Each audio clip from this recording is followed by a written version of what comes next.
Hi guys! Magandang gabi. Welcome back po dito sa Gandara SRU channel for Showbiz Update.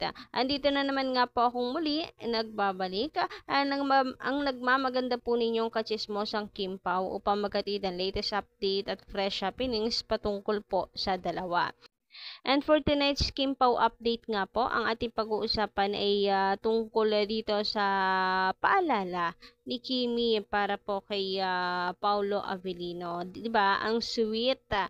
At syempre, tungkol po dito sa bike na kanilang ginagamit na milyon po pala ang halaga. Grabe nga naman yun. Bike pa lamang. Ikatumbas na po ata ng 10 taon ng ating pagtatrabaho. Ng mga bashers pala. Cheers!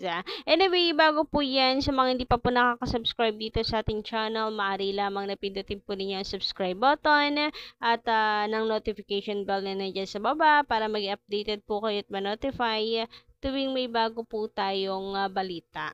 So, simulan na nga po natin ang ating balitaan para sa gabing ito.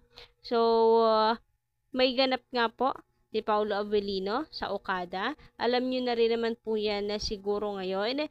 And baka bukas po tayo makapag-update tungkol dito sa ganap ni Paulo Avellino dyan sa Okada. Kasi nung Setyembre nga po, nag-post na siya ng video, paalala, nakita-kits po tayo October 4 and October 5 para po sa Ultra Mega Expo 2024 na gaganapin sa Okada. Samantala, let's move on naman nga po dito sa bike ng Kim Pao. Dito po sa gamit nila na pink and black or black-pink na bike nitong nakaraan na kung saan ay spotted nga po silang magkasama. Hindi lang basta-basta spotted dahil ipinost, proud po na ipinost ito ni Paulo Avellino pa sa kanyang social media account. Grabe guys, mga kakimpaw, milyon po. Milyon peso ang halaga nitong black and pink bikes ng dalawa. Mukhang couple pa nga po ito. Nakakaloka. Nakakahiya pong banggain yung bike ni Kim and Paulo.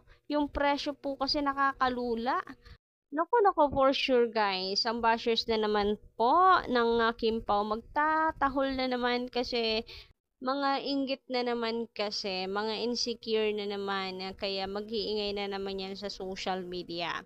So, kayo, yan, yung hinihila ninyo pababa, ay bumili lang naman ng milyong pesong halaga ng bike. Grabe, kahit siguro 10 taon natin pagtrabahuhan yan, ay hindi tayo makakabili para lang sa bike. Nakakahiyang gasgasan, grabe nga yun. Naulat na nga po agad Sabi dito sa ulat, Kim Chu and Paulo Avellino plant their new million peso black and pink bikes. Samantala, let's move on to our next topic mga kakimpaw.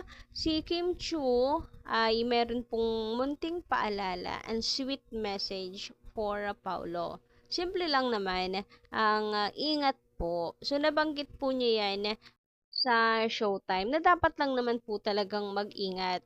Pero maybe may kinalaman po ito sa mga aksidente ni Paulo Avellino before. Kasi before, madalas po talaga na naa-aksidente itong si Paulo Avellino. Kaya nanghingan po siya ng message, hingan po siya ng kamustahin yung mga kabike niya. Ito po yung binigay niyang mensahe. Ingat po at ang sweet may po pa na alam niyo yan, napakaganda ng relationship. Although wala po siyang ibinigay na pangalan, pero understood na daw po ito ng mga fans. They know na si Paulo ang kanyang tinutukoy dito kasi mga kabike. Happy for you, Kimi. Yung mga kabike mo, ganun. Hello. Hello, ingat po. Grabe, 'di ba? Gusto ko yung kilig dito ni Kim Chu, talagang kinilig pa siya. Anyway, totoo naman po yung sinabi ni Kim. Papi Paulo, ingat ka, makinig ka sa sinabi at sa payo nitong si Kim Chu. Always mag-iingat. Ano man ang ginagawa, saan man nagpupunta, always mag-ingat. Lalo na ngayon na super busy, baka may mga sleepless night. So maganda yung mag-doble ingat. Samantala, basahin at pag-usapan naman po natin ang komento ni Miss Angela J. na ating komentor. Magandang gabi and shout out. Sabi po niya dito, Pau didn't believe in love teams before.